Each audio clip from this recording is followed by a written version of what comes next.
well, to the New York Island, yeah.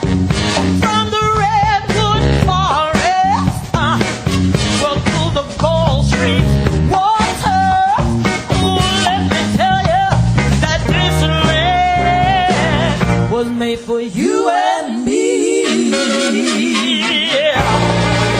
As I was walking down that ribbon of a highway, you know now I saw above me, yes I did, that endless skyway. Yeah.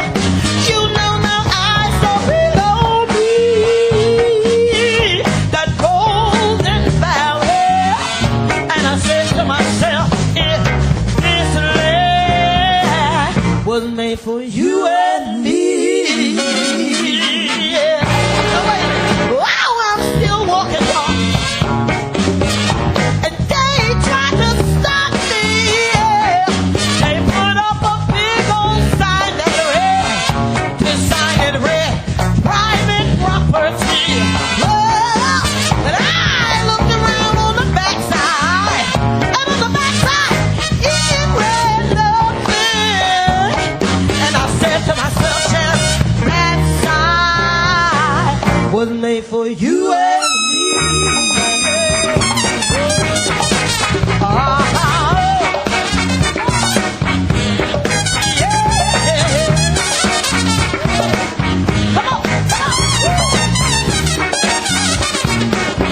One bright sunny morning, wow, in the shadow of the steeple, it was down by the welfare office, yeah. I looked and I saw all kinds of people, yeah. Some of them stood there, they was hungry, homeless. I scratched my head, looking and I was wondering over and over and over again. I said, if this land was made for you and me, yeah. This land is your land. Geology. This land is my land. Wow, from the riverside, California, to New York, way out there in Staten Island, yeah. Down to Bullard, Philadelphia, Baltimore, Washington, North Carolina, South Carolina. Wow, I'm talking about this land was made for you and me. And geology. This land, wow, this land was made for you. This land was made for me.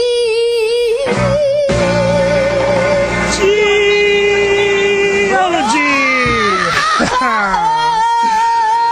This is mini geology, and we had Sharon Jones singing here for us, telling us that it is our land, it is our planet, and we are just 3 days past the Earth Day that we celebrate since 1970. April 22nd was the very first Earth Day, so just a couple of weeks younger than our dear KPFT, our radio here, whose birthday is March the 1st. And we had the very first program in 1970. So this is Daniel Minizini, your inquisitive geologist from Houston in the Montrose neighborhood, talking in KPFT, the public radio waves, the HD2 channel. So in here today, as usual, we are going to try to put in connection our beloved geology with the daily life that you are living, you geoscientists that you listen to us, you mothers, sisters, brothers, fathers that have nothing to do with geology and you would like to know something about geology, like the gas you have in the kitchen, the diamond you have in your ring, and the earth that is underneath your feet. So, or the gasoline you have in your tank. So those are the things that we try to connect in here every week with Mini Geology. You can listen to the shows in minigeology.com, which is a YouTube channel, or you can write me at minigeology@gmail.com to let me know if you want to come here to the program, talk with me. This is an open mic. We're going to give you the microphone of KPFT as a megaphone.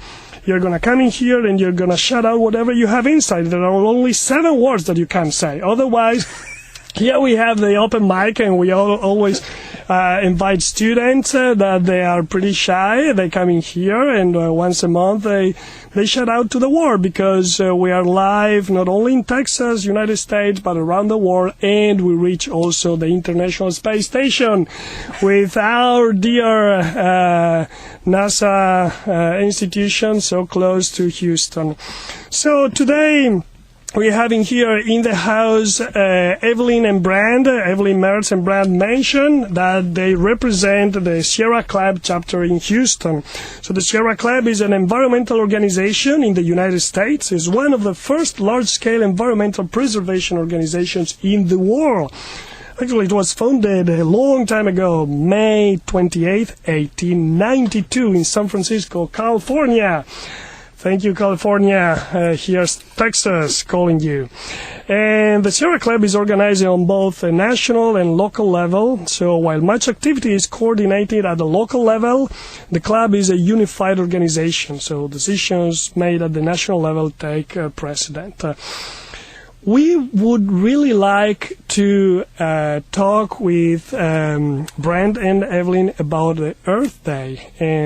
Earth Day, because for the Sierra Club, for my understanding, which represent an environmental group, has sought to make Earth Day into a day of action to change the human behavior and to provoke policy changes. So, welcome, Brandt and Evelyn. I would like to ask you, what kind of changes should we start taking action? Which sort of changes should we pursue? Exactly. Here we go, Brandt. All right. Well, thank you, Daniel, for having us on your show.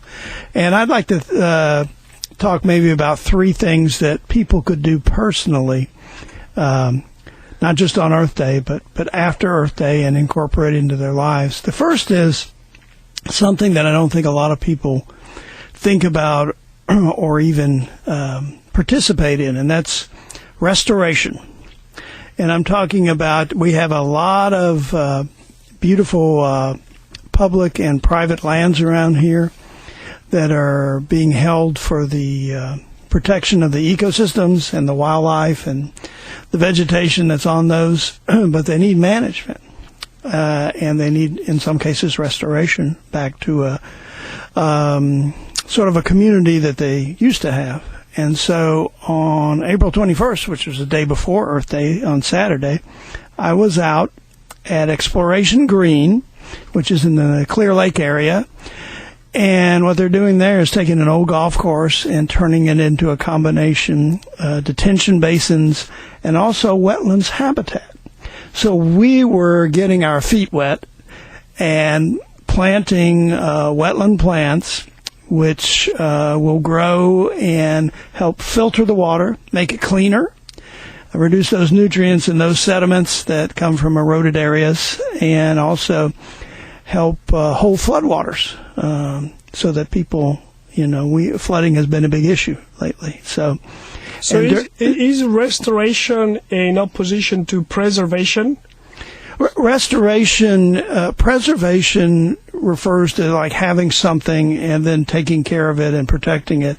And restoration is sort of a step in that direction, in that some of our local habitats or ecosystems. What is more important, to preserve what is still pristine, or to try to restore what has been already polluted? Both. You have to do both. You can't do one without the other. The existing more intact ecosystems, you want those because they have all the parts.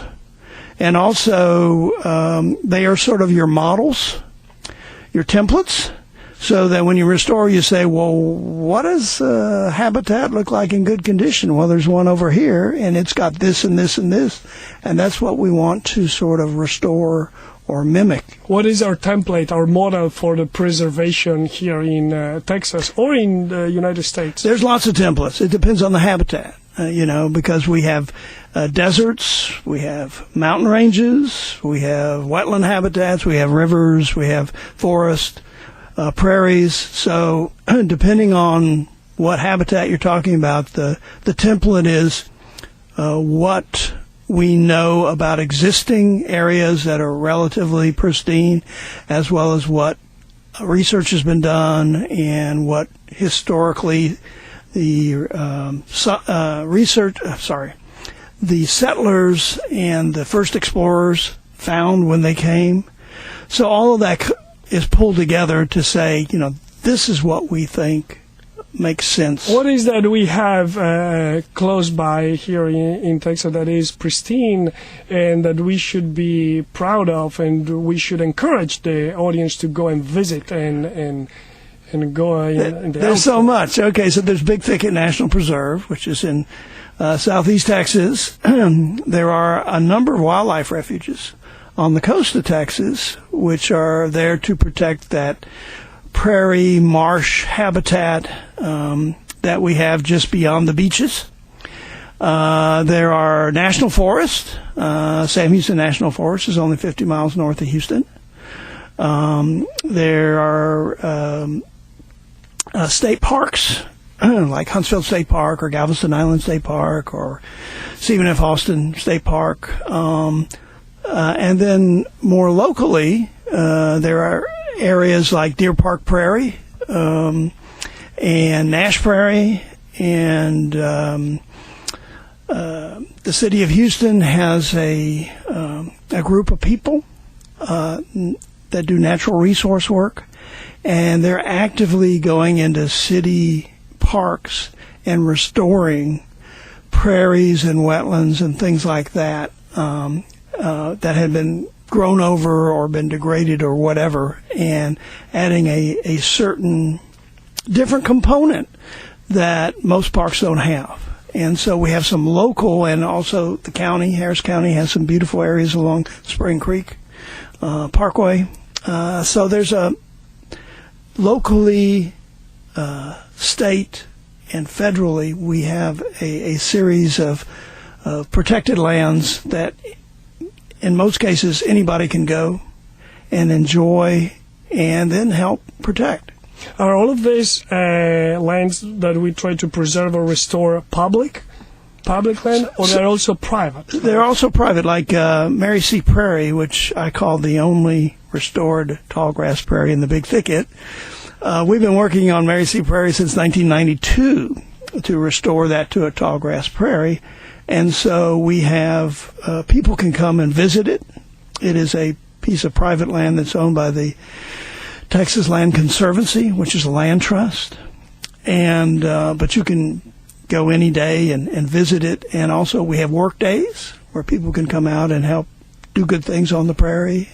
So some private lands you can't do that. Some private lands are private, and so the private owners keep them private, but they're still important lands.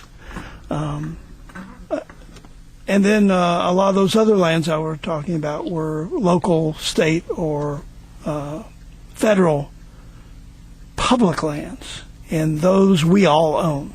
And so we all have that opportunity to access them and recreate in a responsible way, and then also to provide the agencies that take care of them some sort of assistance. It can be financial assistance. It can be, let's go out and help them get rid of the non-native plants that are growing there, that are taking over, or whatever it is. In the case I was just referring to, it was planting some wetland plants.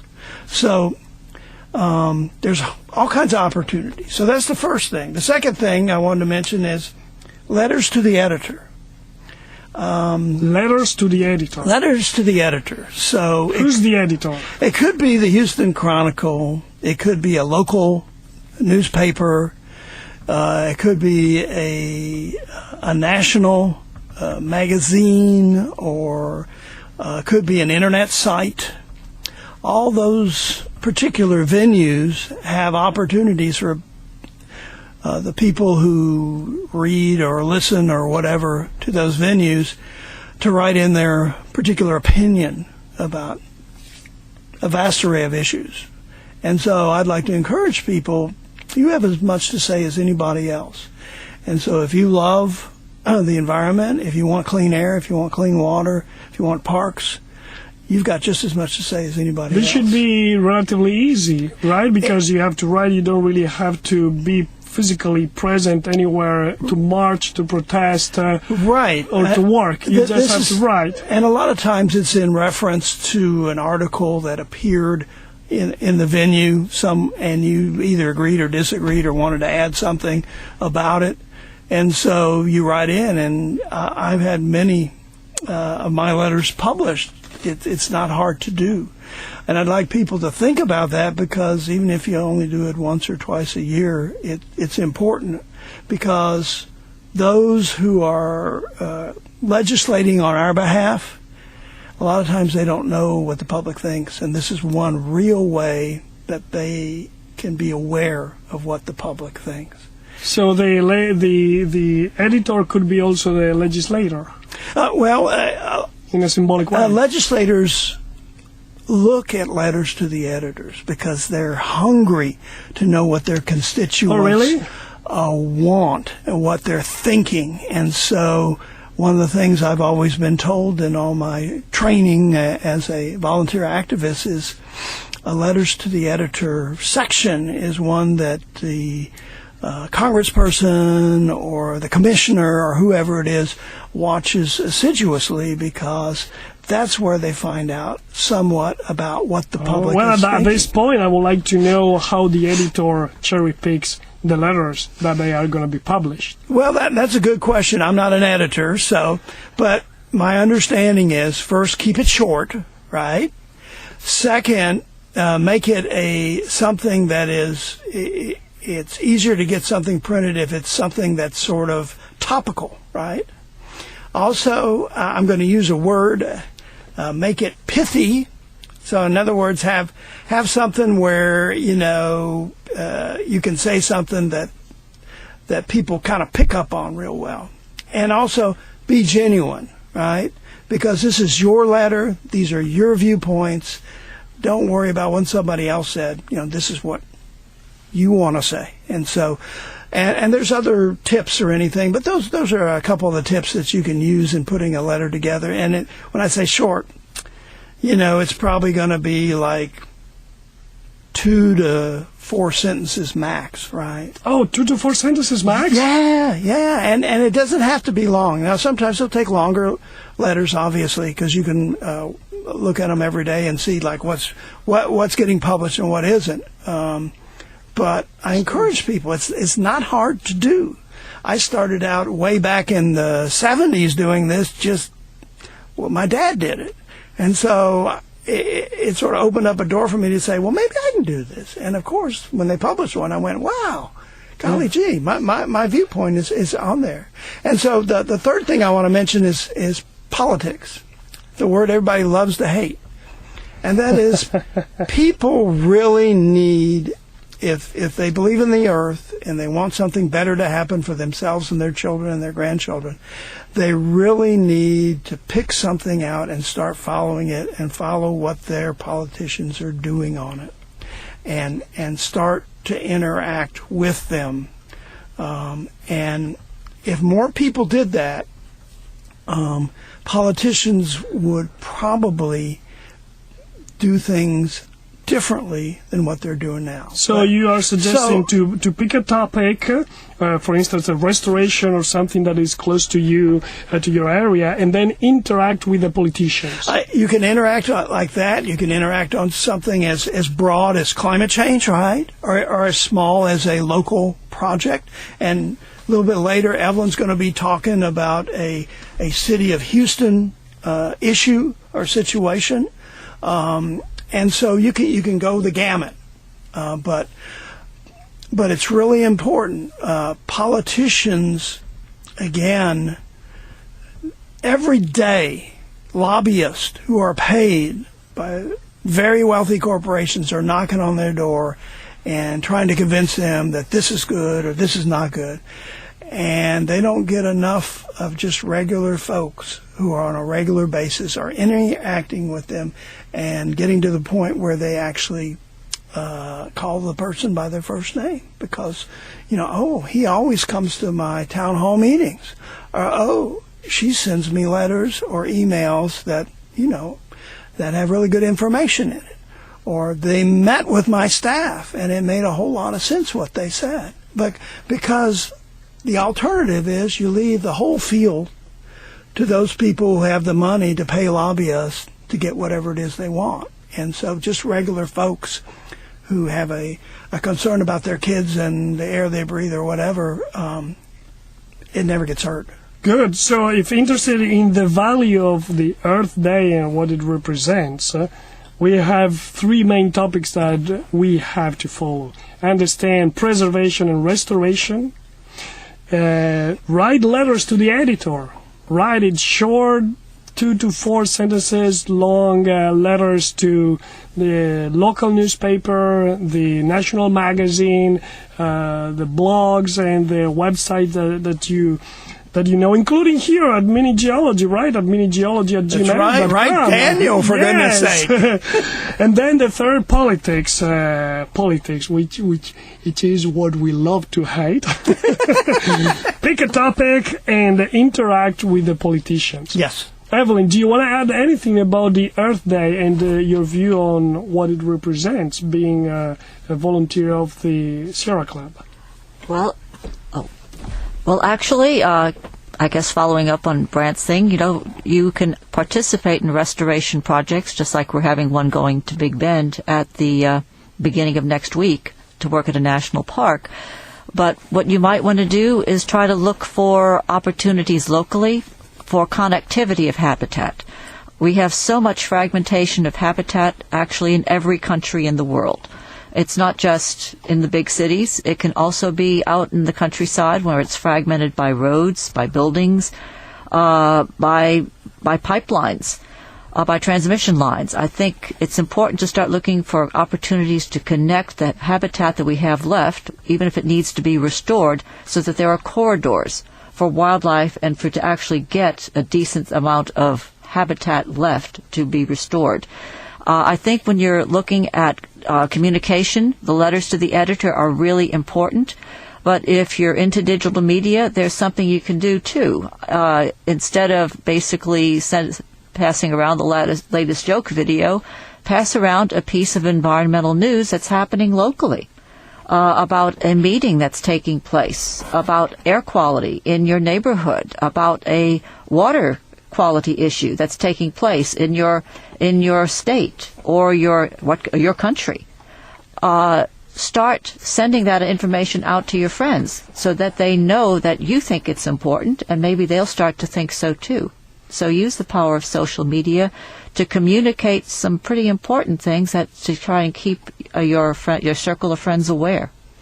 A good example, Daniel, and this brings in geology. Geology is the San Jacinto River Waste Pit Superfund site, which is actually in the San Jacinto River, and there's been a very long process because there's very dangerous waste in there, including dioxin, difurans. Where does it come from? Originally, it came from paper mill waste back in the 60s. And the waste was originally above the water, but because we've had subsidence, because we've taken groundwater out, it has sunk into the San Jacinto River, or most of it has. And so now we have the San Jacinto River taking this waste and spreading it throughout Galveston Bay. So a local organization, the San Jacinto River Coalition, has spent years and years and years, along with the Sierra Club and others, to get this site to the point where the U.S. Environmental Protection Agency will ensure it gets cleaned up. And we are on the verge of having that occur because the U.S. EPA has signed a decision that said, this is what you're going to do and this is the way you do it. And I believe they just finished negotiations with the responsible parties, who are the people who originally put the waste there, the big industrial firms, and they have agreed to, I forgot, over $100 million to fund the removal of that toxic waste, to put it in as safe a place as you can, which is an industrial landfill that is specially designed with monitoring wells and thick clay layers and plastic liners and all this kind of stuff. Well, I keep that intact. I listen to you because it seems that you speak out of experience, and it seems that your suggestions, they are based on successful cases, that they have they reach their goal, like you are just demonstrated right now. And you were just saying, Daniel, before we came on, we need to celebrate, Earth Day. Well, this is a celebration, is that the waste pits, that we have a decision, that we have an agreement with the people who created the waste in the first place to clean it up and to give the money to do it. So this is a real victory and a step in the right direction, because once we get that waste out of the San Jacinto River, the expectation is that the levels of toxic materials that were in the waste pits and that have shown up in Galveston Bay are going to drop considerably.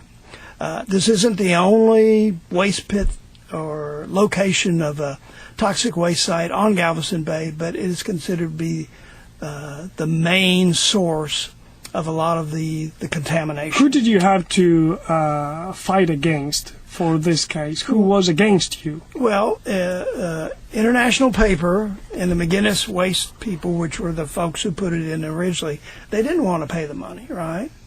And so there was a fight that way. Luckily, we had Harris County join a San Jacinto River Coalition and others, and basically said, this is a danger to our constituents, to the bay, to the fish that people eat.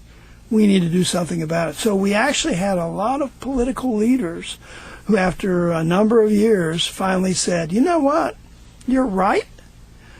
We're going to sign on and we're going to do this. And Jackie Young, who's the person who heads the San Jacinto River Coalition, she'd be a great person to come onto your show, headed up the efforts, and there were other people, Lisa Gossett and Scott Jones with the Galveston Bay Foundation. Lots of people who came together. There was lots of research done, lots of sampling of the waste pits to figure out what's going on. They put a temporary cap on the waste pits, and then the cap was breached because there was a big fight. Should we cap it permanently or should we remove the waste? And so ultimately, because of the problems that they had with the cap and keeping it intact, and a lot of pressure from local and county officials and other organizations, the EPA, from the Sierra Club standpoint, did the right thing and decided that we're going to get that waste out of there. It's in the water. All we need is another hurricane or something to sweep that stuff and have even a bigger problem than we already have.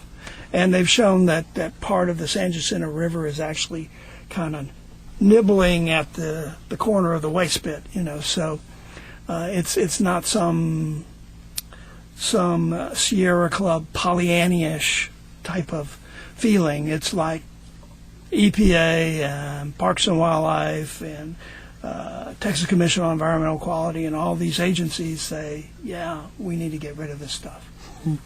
So I would like to move on to a topic that is going to build a bridge towards the third part of the show, where the third part is about an environmental injustice that is going on here in Houston, according to the Sierra Club. So before going there, I would like to talk with Evelyn about what does environmental justice mean? What is, in a broad sense, the concepts that are behind environmental justice? Would you like to talk with us about it? Yes, it's easier to find examples, I think, of environmental injustice, but let's talk a little bit about environmental justice.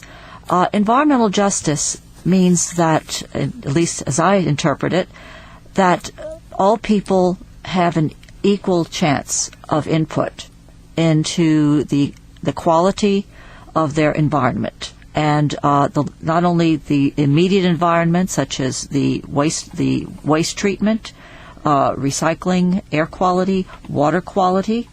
They can even mean housing. It doesn't have to mean environment doesn't have to mean air, water, and earth. It can also mean your larger living environment, such as equality with respect to the quality of how you live and your the options open to you.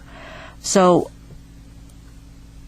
it would mean that you actually have a chance to have input, that the decisions are not made without input from you, and a fair amount of input, such that the person in the next county or the next neighborhood doesn't have unequal access to the people who make decisions, that you have equal access to the people that make decisions, and you have an equal opportunity to make your opinion known. So when you think about the equal chance of giving input, you think about the single persons or counties and states and institutions? Well, it can be institutions. It can also, by the way, not just be that you have an equal chance of input, but that your input is valued equally.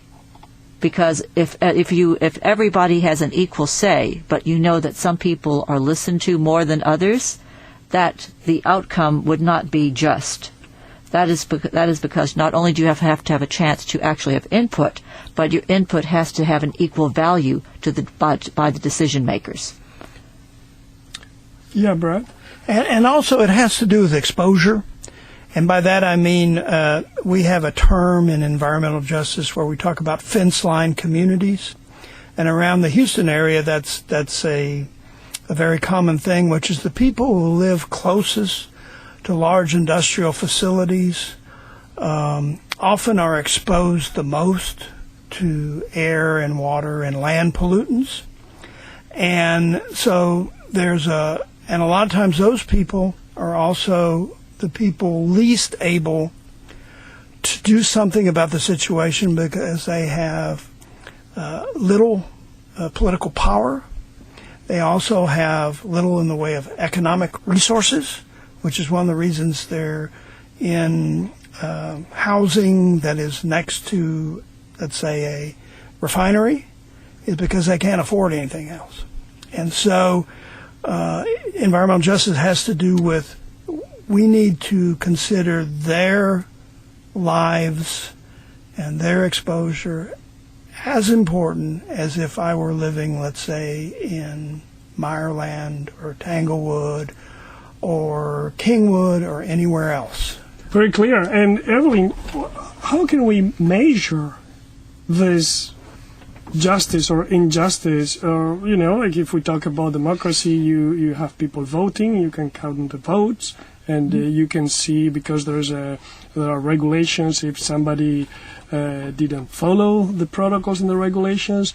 What about in environmental justice? Do we have protocols in place, or this is in its infancy? I would say there will always be environmental injustice unless there is vigilance, because there is always the tendency to favor probably those who are either socially well-connected, economically secure, perhaps in the ethnic majority, that have better political representation. A lot of times environmental injustice tends to be correlated with communities of color, with communities that are lower income, that are, in some cases, actually could be rural versus urban, because who has more political representation? It is people in the urban areas that generally have more representatives politically than those out in rural areas. So you can have an example, such as the storage of radioactive waste. That it tends to be out in rural areas, and everyone in an urban area would just love to get rid of it, and you would like to put it in a place that is so economically disadvantaged out in a rural area that they are willing to accept something that can be harmful to their own health just for the sake of some economic security, although that would be short term. I think there is always going to be a certain tension between what we know is justice versus how the rules are applied. You can fill, if you check off all the boxes, that you have all the hearings, you have all of the public input, But yet the deciding authority is somehow biased more in favor of what is convenient for those that are more politically powerful. There you can come out with an environmentally unjust result, and which is why we have the media, which is a tremendous asset to get out the word when there is an unjust action, and that is why you can actually have to always keep an eye on what is happening, because it is easy to skirt the rules. It is easy to apply the rules unequally. Who is the one that has to be alert? You, me, your civic club, your church. That is who has to be alert. Nobody in the institutions. What type of institutions do you mean? Somebody that does it professionally. You mean like an agency? Somebody that is paid to do that job Yes. the entire day instead of volunteers. Keep in mind that, at least this is what I've noticed, and I'm sure Brandt's noticed the same thing, that people who are, regular employees of an agency, whether it's an agency that is monitoring your air, your water, your public lands, they are often very good. They're professionally trained. They will actually follow the rules. But they don't often really implement the rules. They make recommendations often to people who are appointed by those who are politically connected and by representatives that are elected, by elected officials. Elected officials often appoint people to the boards, the commissions, that actually then look at the information that is submitted to them by the professionals in the organization, the people who are paid to do it, and then make a decision on whether or not they're going to follow that recommendation. And Daniel, what's really neat is Houston has a connection to the origin of environmental justice. Dr. Robert Bullard, who's a professor at Texas Southern University, wrote a book called Invisible Houston, which was about where waste sites were located in the Houston area. And he found that the vast majority were located in poor and minority communities. And this was done back in the late 80s. And after he wrote that book and several others, it sort of triggered a movement about, we've got some folks out there who've got all the strikes against them, and this is one more. Their environmental quality is very poor, and they don't have the political power to do much about it. And so it's really kind of neat that Houston, in some ways, is the nexus of environmental justice, and Dr. Bullard was the one who began it, and he's teaching at TSU today, and it continues to be an inspiration to many, many people, and in the work of trying to provide more just decisions and solutions for everybody. So environmental justice means equal chance of input in topics regarding environment. And that your input is valued equally by decision makers. And the input is valued equally. And then you have to be alert. Always. To keep the environmental justice functional. That's basically the only way to keep a civil society functioning is eternal vigilance. And then we need to understand the difference between what is justice versus how rules are applied. Mm-hmm. Yes.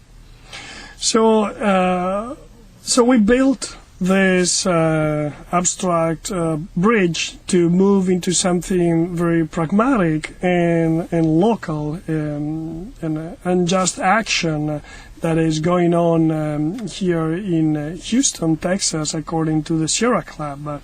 So the Houston Regional Group of the Sierra Club has reviewed the events surrounding the planned closure of a golf course. The name of the golf course is Glenbrook.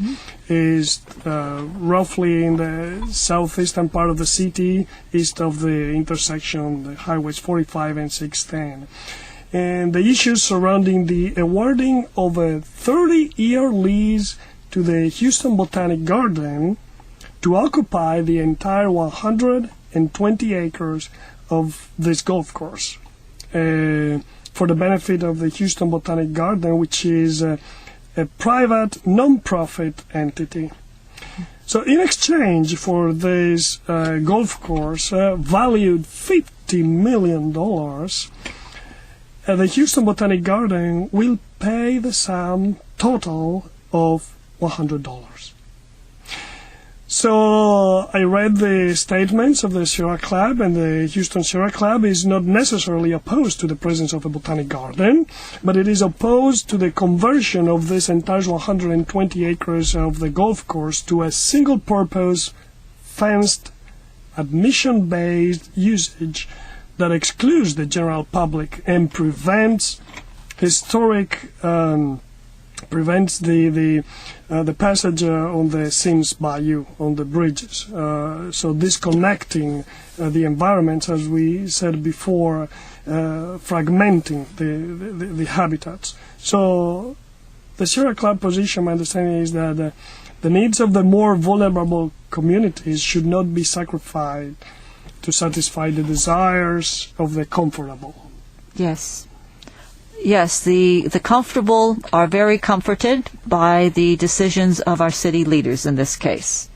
Not only have the wishes of the local people been ignored, there were no public meetings. There were no public hearings at all, so that the public in the locally could speak up. It is actually, Brandt mentioned Dr. Bullard, and we actually had a press conference earlier today. At one of the sites. Not only are they taking 120 acres of the golf course, and I should probably make it clear to people who are wondering why does the Sierra Club care so much about a golf course, which golf courses are not known for their great habitat value, right? They're good for squirrels. But what this is 120 acres of public accessible green space. The key thing to remember is that in this neighborhood, that property has been there since the early 1940s. So you mean, so the golf course is public or private? It was public by the city. It's what happens is that even when it was a golf course, people had to pay a fee to play a round of golf. But there was always a pedestrian gate that people could walk in, they could walk, they could run, they went there with their dogs. They just went out and enjoyed the sunset over Sims Bayou, because it is a beautiful area here, because the Sims Bayou runs right through the middle of the golf course. So that's interesting. So you could enter a golf course while they were playing? Yes, although most of the usage took place, when it wasn't that busy. It was probably busiest on the weekends, but a lot of people used it during the week, and especially after work, to go and walk there. It was really beautiful. It has a great many live oak trees. There's a bayou. People went there and went down the banks to fish. They launched canoes. What's the status now? What about if I want to go there and run in the golf course? It would be difficult, because they have put a lock on the pedestrian gate, and you have to find another way through a back way, which we won't go into. But they also have put no trespassing signs up. Yes. So this is public land that the city has, in essence, leased for 33 years or 30 years, with the potential for 2 more leases, so that would be almost 100 years. $100 per 30 years, right? So how could it be $100 for 30 years? You have to ask the mayor and the city council. Yes. But that's the fact. And so right now, if you're on that property, even though it is public, it is leased to a private entity, and they have the right to keep you off. And it has been already leased. It has been right. leased, and the trespass signs are up, and basically if you're out there walking around like you used to do, you're doing something that you're not supposed to do. They are taking true advantage of what I mean by some are more equal than others. But what is really incredible is that not only do they get 120 acres of what used to be publicly accessible free green space, is that they're being given an acre and a half of yet another park. So where we have a community center, children play, a beautiful area on an old meander or an old oxbow of Sims Bayou, and they want to use that to put in a brand new entrance across from an elementary school in a very busy area where there are two, actually, a church school, another elementary school, a very active church, a library, and a community center, all to satisfy the people who don't even live anywhere near the neighborhood. But what is happening, and why did that happen, is because the people who are backing the Houston Botanic Garden are some of the wealthiest, most politically well-connected, socially powerful people in the whole city. And that... Who are they? The Houston Botanic Garden is very strongly allied with the Brown Foundation. And more than 10 million of the 20 million that was required to meet criteria set down by the City Council, more than 10 million of the 20 million came from the Brown Foundation. What is the Brown Foundation? If you've heard of Brown and Root, the very well-known oil servicing company, engineering, yeah, that's where the Brown and Root supplies the Brown to the Brown Foundation. And why do they need so much money, 10, 20 millions, to work on the golf course? They want to put in a botanic garden. They want to not only gate the whole thing, they want to put in a new bridge. And the city, by the way, has agreed to put in another $1 million. For their $100, they get another $1 million from capital improvement funds that the city has, a capital improvements budget, and that's supposed to go into improving the roadways and the bridge for the benefit of the Botanic Garden. And the city will also pay for all the irrigation water for the gardens. I mean, that is a great deal for $100. And with the money that the Botanic Garden has raised, they plan to bring in fill and put it on the north side of the bayou, which is actually in the 100-year and 500-year floodplain, and put fill in there, which is has terrible negative consequences for the surrounding neighborhoods. You do not want to bring in fill in the 100-year and 500-year floodplains. They want to put in pavilions. This is, in many ways, a vanity project. They do not need 120 acres for a botanic garden. The city of Atlanta, which is often considered a world-class city, has a botanic garden. It's 30 acres. In other words, we are looking at actual greed. And that has been condoned by our local municipal government to satisfy the richest people in town. Is this going to be something similar to the Arboretum? No, the Houston Arboretum is actually on public land, but first of all, it's not gated. There is no admission to go walk there. And I might add that it is they are very particular. They're doing the best to work with the landscape, to work with native plants, to respect the natural environment. What we are looking at in this area is a disrespect of the native environment, because this bridge that they want to put in through yet another piece of Houston parkland will go through some of the very best remaining habitat we have left on Sims Bayou. So we were talking about fragmentation. This is going to fragment that habitat, because what Evelyn talked about access, this is a road and a bridge. This is what we're talking about, going right through a current city park that the city basically has said you can have an acre and a half of, Charleston Park, to access the 120 acres. So this is a fragmentation of, in Houston, city proper, there's not a whole lot of good natural habitat left. So this is some of the best, because it's some old oxbows with some riparian or streamside vegetation, bottomland hardwoods, that sort of thing. And so that's exactly where this is going to go through. And you would think after Harvey, we would think twice about doing significant fills in the 100-year floodplain, or maybe even the 500-year floodplain. But, the way it looks is same old, We're doing the same thing that has gotten us in trouble before. Not to mention all the things Evelyn mentioned about, public access and what should you do with public lands. And, the city is always crying for parkland. Why wouldn't you take 120 acres that no longer is working as a golf course and turn it into a 120-acre park for the citizens of Houston? Maybe because they don't have money to do that? Well, yes. The Brown Foundation.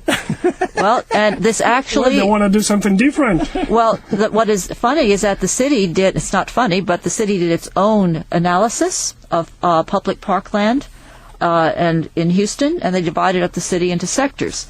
And this area is what they call Park Sector 6.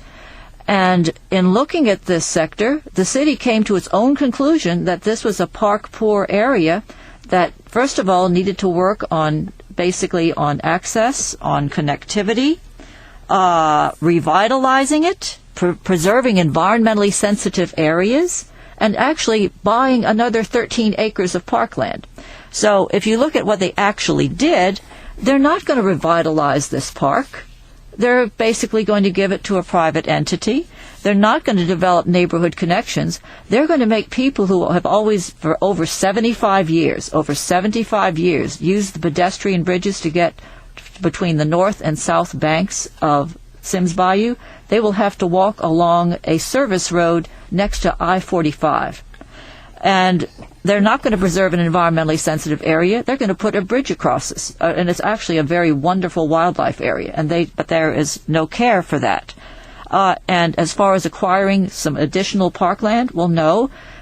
When you get rid of 120 acres, that is actually 43% of all the publicly available land in that park sector. 43% of the land is going to be privatized.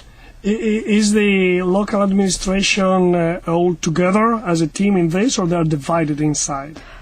You mean with respect to the city council? This was actually done under Mayor Annis Parker, and in many ways this was a political deal, because at the time the person who was the executive director of Houston Botanic Garden was Jeff Ross. And Jeff Ross actually was the one who shepherded the drainage fee that Mayor Annis Parker wanted to have passed, and the people here pay a drainage fee every month with their water bill. Jeff Ross was the one that shepherded that vote through and got the public to approve it. He became the executive director of the Houston Botanic Garden, and when the Houston Botanic Garden was told, no, that you cannot be at the Gus Wortham Golf Course because people there object to it, the city council very quickly changed tactics and essentially within about a month had a vote on Glenbrook without anybody hardly knowing about it. There were many people in the neighborhood who did not realize what was going on until the day before the vote. And they were never given an opportunity, a public meeting or hearing in front of the Parks Department and the City Council to discuss these issues and to give their input. Right. The only public meetings took place after the lease was given to Houston Botanic Garden by the city, which was really pretty incredible. And at this point, we are fighting it as hard as we can. In fact, Dr. Bullard, the environmental justice guru locally, had a statement. He contributed to our meeting, our press conference today. And here's a quote. The Houston Botanical Garden project is a naked land grab and an ill-advised privatization of public park space. It is a textbook case of environmental injustice and violations of Title VI of the Civil Rights Act of 1964. Actions by the city that discriminate against the mostly Latino and other people of color community residents and park users who would be disproportionately and adversely impacted if this project goes forward in its current configuration. That's pretty strong. Well, we invite the mayor's office to come and give their point of view. I know that the mayor's office contends there will not be a loss because the green space will still be carried on the inventory of each part, just like the Houston Zoo that requires admission, but this is not an accounting issue. So the Houston Zoo, founded in Herman Park in 1922, occupying 55 acres of the 445-acre Herman Park, is an historic and unique asset that cannot be compared to losing public access to 120 acres. So this is what you write in Yes. your site. We invite the major office to call us, write us at minigeology, at minigeology@gmail.com. And we are very glad to have had in here Evelyn and Brandt from the Sierra Club. Thank you, Daniel. Do you want to still say something? Do you want to shout out to anybody? I just want to say participate because those who show up make the decisions. Happy Earth Day. Happy Earth Day. Happy Earth Day to everybody. This is Daniel Mancini, your geologist here at KPFT HD2 channel. And goodbye to everybody. This planet is your planet. Well, to the Gold Street water. Ooh, let me tell you that this land was made for you and me. As I was walking down that ribbon of a highway, you know my eyes saw above me. Yes, I did. That endless skyway. You know my eyes saw below me. That golden valley. And I said to myself, if this land was made for you and me. Yeah. So wait, wow, I'm still walking on. And they tried to stop me. Yeah. They put up a big old sign that read, this sign that read, private property. Well, but I looked around on the backside, and on the backside, it read nothing. And I said to myself, Chef, that sign was made for you and me. Oh, yeah. Come on, come on. One bright sunny morning, wow, in the shadow of the steeple, it was down by the welfare office. Yeah. I looked and I saw all kind of people. Yeah, some of them stood there. They was hungry, homeless. I scratched my head, looking, and I was wondering over and over and over again. I said, if this land was made for you and me, yeah, this land is your land. Hey, hey, this land is my land. Wow, from Riverside, California to New York, way out there in Staten Island, yeah. Down to Bullard, Philadelphia, Baltimore, Washington, North Carolina, South Carolina. Wow, I'm talking about this land was made for you and me. You know that this land, ooh, wow, this land was made for you. This land was made for me.